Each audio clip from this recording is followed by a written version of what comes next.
around the world. To the beach, y'all. Let's go. All around the world. Y'all know. Welcome back in Flashback. It is President's Day weekend. The celebration continues into segment 2. That's right. You know, we were talking about President's Day. We have some basketball coming up, of course. NBA All-Star. We're going to get into that in just a few. Charles Barkley, Suit Borders talk. Possibly some Hall of Famers. There's so much happening right now. I don't think we have actually enough time this week to get all the stories. Lance Armstrong in the news, too. Some good news, some bad news for the old cycler. He's not, well, I don't even know if he cycles anymore. He's part, apparently, of Team Tailwind Cycling. And how long that's going to last, I'm not sure. He may have just... Yeah, really, you can just pick some people up off the street and you have a cycling team, right? I think so. I think that's how it works. Yeah, we did that in my neighborhood when I was growing up. We had a little bike gang, so sure. The bike gang. We are riding our little Huffies. Yeah. We're Tailwind. Whee! Yeah, Huffies. We were Mongoose. Mongoose and we would have rumbled with you guys, I think. Dinos. They had some styles.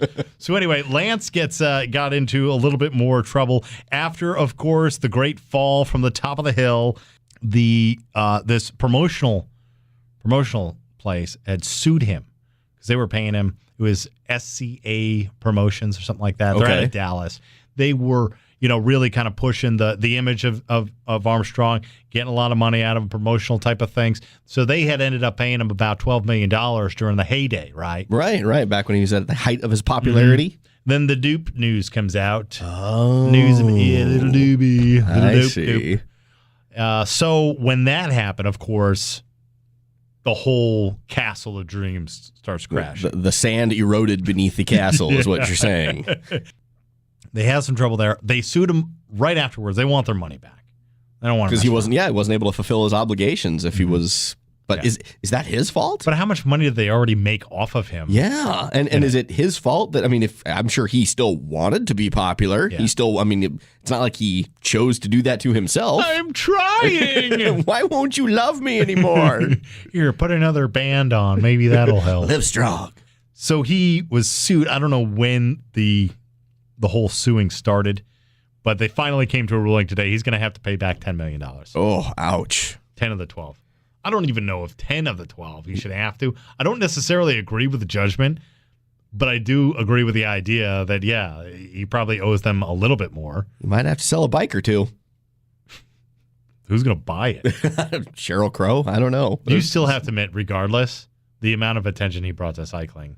Oh, unparalleled. And the money that he brought into cancer. Yeah. When you ask somebody anything about cycling, he's still the number one name that comes up. He's still the most popular cyclist, whether for good or for bad. He's the one that everybody knows. I still like Le Mans. I actually always have been. Greg LeMond, sure, when absolutely. It comes to that. I never really got into the Lance Armstrong hype and everything. There just seems something strange about it, so I never got into it too much. But Greg LeMond, still the only American ever to win the Tour de France 3 times in 5 years. Oh, man. Should have been a 4th, actually. He probably could have actually really won 5 in a row. He by far was the best cyclist of all time. Back before the scandal era. Well, he was born and raised, trained in Germany. He was basically German. He was a German-American, basically. A German in American's body. And knew how to cycle. Yeah. Knew how to pump his legs. Well, the Belgians and the Germans. Yeah. Good cyclists. Let's get to something else. Okay, let's move on. Lance Armstrong. All right. That's all that needs to be said about that.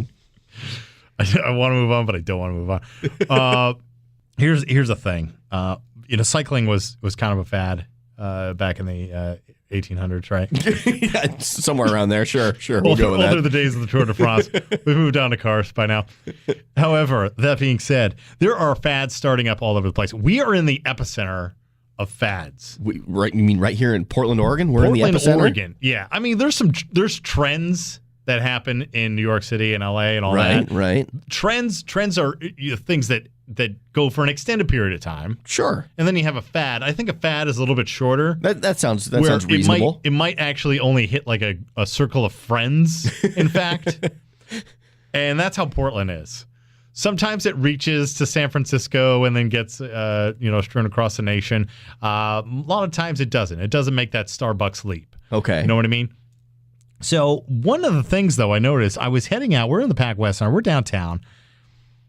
I was heading out to grab some lunch. I had a little bit of a split shift. So went out to grab a bite, headed down to Potbelly. You know, they're based out of Chicago. Oh, good sandwiches. yeah. Hard to find good sandwiches. Sometimes they have some pretty decent sandwiches. Warm, friendly, toasted.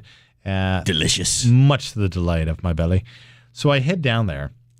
As I'm walking out of the Pac West Center, though, I go down the escalator, and then I go out the front doors, do the little germ exchange on the handle, and I look behind me. I hold the door for the lady who was behind me. Just your average, normal-looking person. She actually didn't look Portlandian. She normal business attire, that sort of thing. I had a coat on, so I couldn't really tell what of a get up. But here's the thing: in her left arm. Under her left arm, she had a skateboard. Interesting. She's she was like probably 40, mid-40s. Okay. And carting a skateboard. She had a skateboard. Was she carrying it for her son? I don't know. That's what I thought. That's the first thing that went. Maybe it's her son. So yeah. Thought it work. Maybe it's a gift for somebody. Oh, okay, yeah. So I head out. I go left. She goes right towards the parking garage or what have you. And out of curiosity, I look behind to see if anything was happening. Now she's still carrying it. She ended up going to the parking lot garage. I go down. I get my sandwich. I come out, heading back to work. I look across the street. I see this kid, late 20s, 30s, with a suit on. Okay. Probably about 6'3" or 6'2". He's a fairly tall guy. He's got a suit on and everything. And he's got a skateboard under his arm, right? What was it a gift for his son? Was it a gift for his mother? maybe so. Then I see him do this.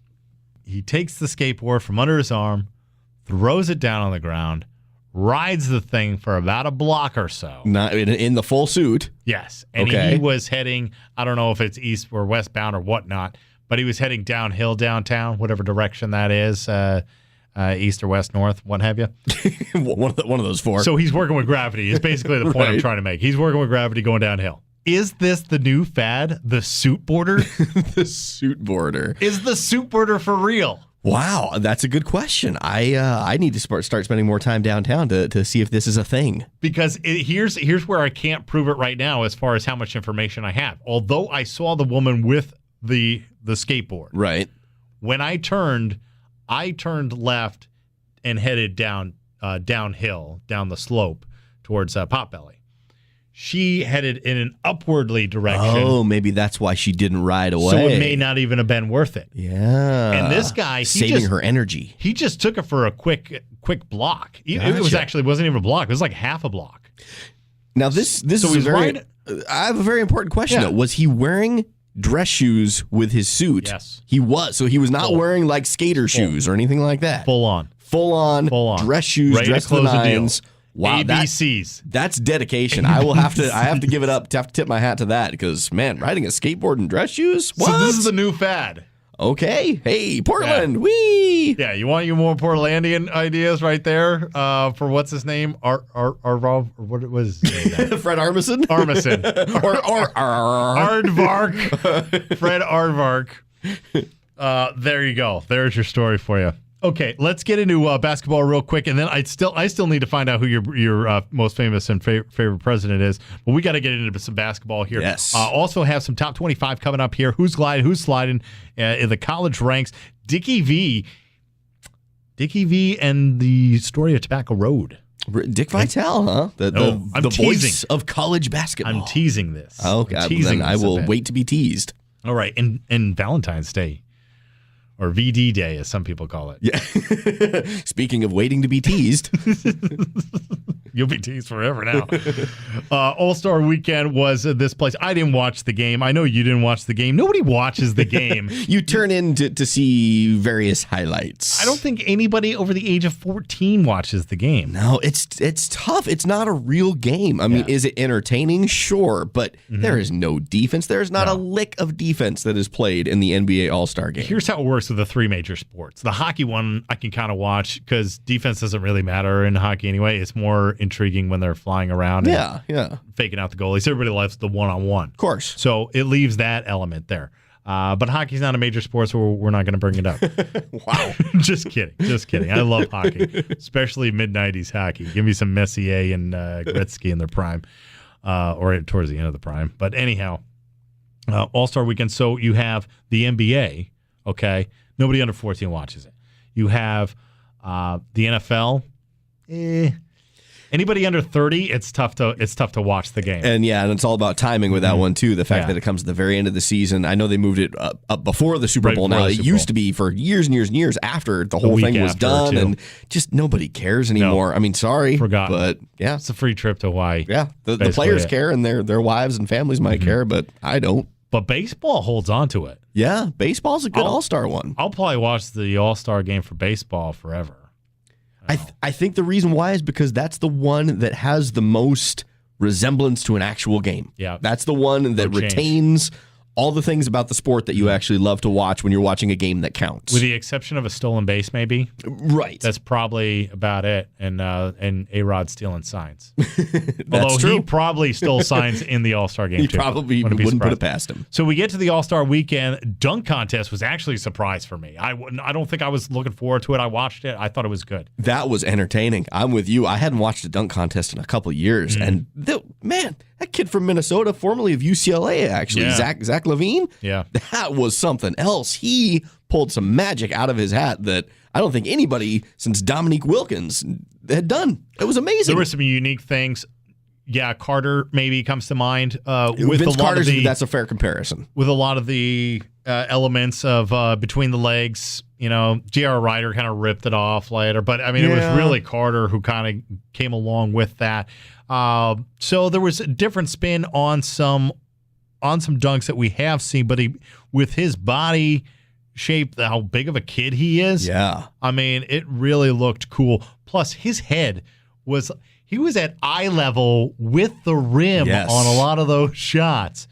And here's the thing that gets me too, though, when it just comes to the dunks, is I wish they always did it on the first take, though. Yeah, that is kind of weird. Because once you kind of see what's happening, then it takes some of the magic and the mystery out of it. Sure, yeah. But the other thing that impressed me about the Zach Levine kid was the body control. He glided through the air. It was like he was walking on the air. It was really phenomenal. If you haven't seen it, I'd highly recommend going to YouTube and checking it out. It was phenomenal. Yeah, when you're dunking the ball on your way up as opposed to down, you've got some hops. So he did a good job. Oladipo, Victor Oladipo, excuse me.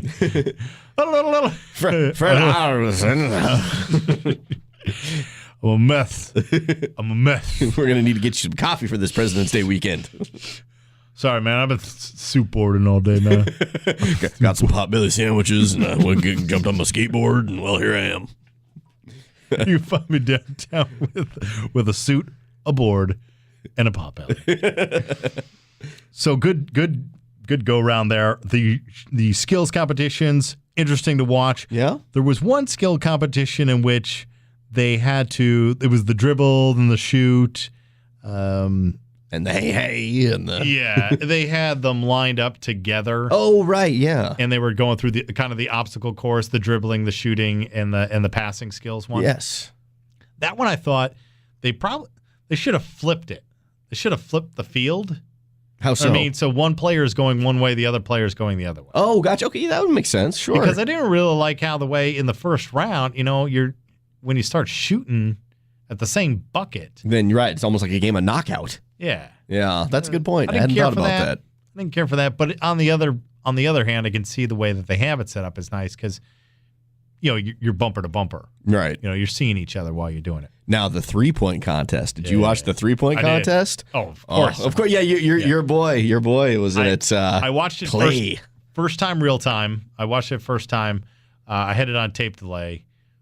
Man, that was impressive. Yeah. In the first round. And for those of you who may not know, our buddy Hondo is a die-hard Cougar. So anything Washington State, little bit of a Coug. So yeah, Klay Thompson, one of the all-time Coug greats, and man, he's having a heck of an NBA career too. But boy, he looked really good in that first round. That was a fierce field. Yeah. Oh, Steph Curry. This was probably one of the best wall-to-wall fields for the three-point contest that I have ever seen. Wesley Pure shooters Matthews? across. Kyle Korver. JJ Redick. Yeah. I mean, across the board, just phenomenal talent. Jeez. The only thing maybe if you had a couple of the old guys come back, like maybe Mark Price or Steve Kerr. Bring back Craig Hodges. Yeah. Kerr, the all-time leading three-pointer, but Redick, all-time college three-point shooter. Right. Clay, number 6 right now. Yeah, He's both firing Splash up. Brothers. The Splash Brothers, of course. Competition. Korver, he's had 2 seasons now of over 50%. Well, and when he was at Creighton? He played at Creighton, I believe. Yeah. He lit it up in college too. Oh, yeah. The Blue Jays or the Bluebirds, whatever the heck. And yeah, Wes Matthews from our beloved Portland Trailblazers. Mm-hmm. He's been having a great year shooting the rock, and yeah, just a unbelievable field. That was a really entertaining 3-point shootout. It's very impressive. What I didn't like about it though was the announcers. Oh, really? Well, it would have been fine if only the audience at home was hearing them, but they were going over the PA system. Oh, I don't know if you picked up on that. I listened with the sound off, to be honest with you. which is, understandable. I got to do that sometimes too, especially when it comes to Washington State broadcasts. I like my the C team, C or D team to call our games, so it's horrible. I like my 3-point contest to be to the sounds of Vampire Weekend. Got a little. Is that them? Is that Vampire Weekend? Wait, sing it again for me. Sure, we'll go with that. Yeah, that's them. That's Vampire Weekend. Okay, so I just want to make you sing. That's great. They're great. Got it going on in the background. I didn't really care for the announcers hearing them over the PA system because the players can hear them and it was distracting. And some of the times they would get started on something, but they were so redundant and repetitive. All right, we're done with the microwave. Oh, he's warming up now. You're going through the same routine for each one of them. Oh, that would get repetitive. And so it was repetitive for them. It was repetitive as a listener and a viewer. And it was more distracting when they would get on fire and then they start saying stuff. Here we go. Here we go. Here we go. Yeah, like that, like that, like that. Meanwhile, all I'm hearing is, holiday, it's a holiday. Much better impression than mine. I had to break out the falsetto for that one for you. So fantastic. So that's the only thing I didn't like about it. And then Curry came back, phenomenal performance in the final round. They also made a false reference to, they said Larry Bird, the one time he was with Bird was in warm-ups. No, I'm sorry. Every time he did the 3-point contest, he was in warm-ups. Every time. Really? I didn't know that about Larry Bird. Really? Yeah, look back. He's got the white ones on. He's got the green ones on. Oh, that's awesome. He won the thing 3 times. Oh, yeah. I guess I never realized that he had done it in his pajamas. That's right. They were pajamas. Essentially, man. Pajamas. Okay, we've got to get to some other news, though. Presidents. This is news. I want to talk about the Hall of Fame class because we had some interesting Hall of Fame folks. But, let's talk about Hall of Fame right now, actually. Okay, sure. Let's do it. Calipari, he was in there for this list now. We have the Hall of Fame. What basketball does, they jumble everything together. It's one big jambalaya. So you have college players in there. You have WNBA players in there. You have coaches, referees, everything. Founders of the game. Peach basket farmers. they all get really in there. Does. Yeah. Anything related to basketball, you've got a shot to get in the Hall of Fame. So Kentucky coach John Calipari, who's still playing, gets in. 4-time NBA Defensive Player of the Year, Dikembe Mutombo. Oh, the finger wag. Love Dikembe. Very good. Very, very memorable years. He had some seasons where he was averaging like 5 blocks a game. Oh, man, that guy was so fun to watch. Averaging 5 blocks a game. That is so many points I would put up. 2015s also include referee Dick Bavetta. Oh, little Dick Bavetta. That's right. Second song. And Tim Hardaway. Oh, okay. I was a fan of Hardaway. Yeah, Run TMC. And he was on the Dream Team. Yes, he was. One of the forgottens of the Dream Team, along with Christian Leitner. The owner of, what did he call his move? The UTEP two-step? The little crossover? That was the killer crossover? Man, that was fun to watch. Yeah, with Run TMC. He had the best killer crossover. He did. Tim Hardaway in his prime. Whew, man, he was fun to watch. Here's one I don't get, though. And then you have WNBA, Lisa Leslie, Wisconsin coach Bo Ryan. Absolutely deserving. All-Star JoJo White, Spencer Haywood, Bill Fitch. Okay, NBA yeah, coach Bill yeah. Fitch. There you go. Robert Hughes and Letta Andrews. Those are finalists, along with from the high school ranks. high school coaches. Yeah, Robert Hughes. That's what I'm talking about. Yeah, It's no, you're right. everybody. It's a hodgepodge, which that's not a bad thing. It's I mean, you have your last name is Net. Okay, Yeah. you're included. you know, TNT and Spike and TBS. They always try to come up with these like crazy, weird shows that are sports related. They once had what was it? A trampoline basketball. Right. Yeah. Some of those guys are in the Hall of Fame. The thing only lasted like one season. I watched this. Okay, this is going to get old real quick, but let's enjoy it while we have it. Trampoline basketball. Yeah. What I want to say, though, was Kevin Johnson. Kevin KJ, Johnson's on this. From the Phoenix Suns? The Phoenix Suns, Kevin Johnson. Is Hall of Fame? The mayor of Sacramento. Didn't he become mayor of I think Sacramento? so, yeah. Or he something ran for mayor? He ran for mayor, I think, is what it was, yeah. Wow, Kevin Johnson is... Now, he had some good years, don't get me wrong. Sure, but... But he's playing for Phoenix. Okay? Yeah, with Thunder Dan Marley and Jeff Hornacek, I believe, played with him for a time. Yeah, and then you have Barkley Tom coming on a little bit Chambers. later. Yeah, Barkley. Like in 98 or 97, something like that. Sure. Or no, it was like 90. Maybe it was mid-90s because that was, it would have been 95 right there with the mix during the first triple run for the Bulls. And so Barkley was on that team for a bit too. But yeah, KJ, he was a very consistent player. I will give him that. But you look at his numbers, when it comes to a great stretch that he had where he's averaging basically a double-double with his assists and his points. He did, yeah. But he was looking at 16 points a game, 9 to 10 assists a game. Yeah, actually, about 10 to 11 assists a game actually during his peak. But if you're not on a team that's winning championships, you're going to be able to do that. I don't think the credit for those numbers goes as far as it should. So I think he's above average player, but I'm not necessarily saying he's a Hall of Fame guy. And unfortunately, as good as Tim Hardaway is, he's probably there too, but I'd probably give Tim Hardaway a heads up for a go-ahead before I gave Kevin Johnson one. Yeah, I think if you had to pit them head-to-head, boy, yeah, that's a tough call. But, yeah, Kevin Johnson, you're right. It sounds disrespectful to say that, but I understand where you're coming from, where it just, like you said, very much an above-average player. Even go so far as to say a great player, but Hall of Fame player? Yeah. Yeah, that's, I don't know. Was that the ultimate clean-cut team, that Phoenix Suns team? Oh, yeah. Before Barkley got there? Absolutely. Because you said you had Hornacek, right? You had Kevin Johnson, right? You had Dan Marley, Thunder Dan. You also had Tom Chambers was, I think, with that team before Barkley. Who am I missing? You also had Mr. Clean himself, AC Green. Oh wow, Remember? the Oregon State Beaver, AC Green, of course, absolutely. The Virgin. Yes, the Beaver Virgin. So that was a very clean team. That's true. I forgot about old AC. Yeah. And then Hornacek, he ended up getting to the finals again with the Utah Jazz, right? He was with the Jazz when they got to the finals. That sounds correct, okay. Yes. All right, so that's the Hall of Fame. I don't necessarily agree with Kevin Johnson, but you know what? I got to give him credit. Maybe they're putting him in there because he was the first KJ. The first one to have that moniker, so he paved the way for MJ and all those guys that followed.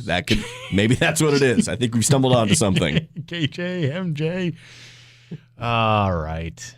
I hate it when people just take the easy way out and just call people by their two letters, their two names. I understand where you're coming from, H. We're getting all like A. Rodgers. And they're calling Aaron Rodgers A-Rod. Oh, really? No, don't do that. Don't do that at all, please. Stop. Nonsense. A lot of legends. So Dick Vitale, he's in the Hall of Fame, but he also has an issue coming up here, possibly the UNC and the Duke game. He's been the name every single game for ESPN from the beginning. But we got some breaking news on that. He might not be a part of this upcoming game. Ooh, I'm curious. You have piqued my curiosity, sir. The Tobacco Road, Duke and UNC. So we'll talk about that coming up in our next segment. Plus, we still need to get to our favorite presidents. It's President's Day. Show some respect. This is a big deal. We're not kidding around here, folks. All right, so we're gonna see who's sliding, who's gliding, bubble teams in college basketball. Big break for the NBA, so that's as deep as we're gonna get with them this week. All-Star Week, that's all you want to give us. That's all you're getting then, okay? And your Hall of Famers. Gonna bring up maybe some Valentine's Day. It was a big Valentine's Day weekend. Did you have a nice VD? I did have a nice VD. All right, great. And Yeah.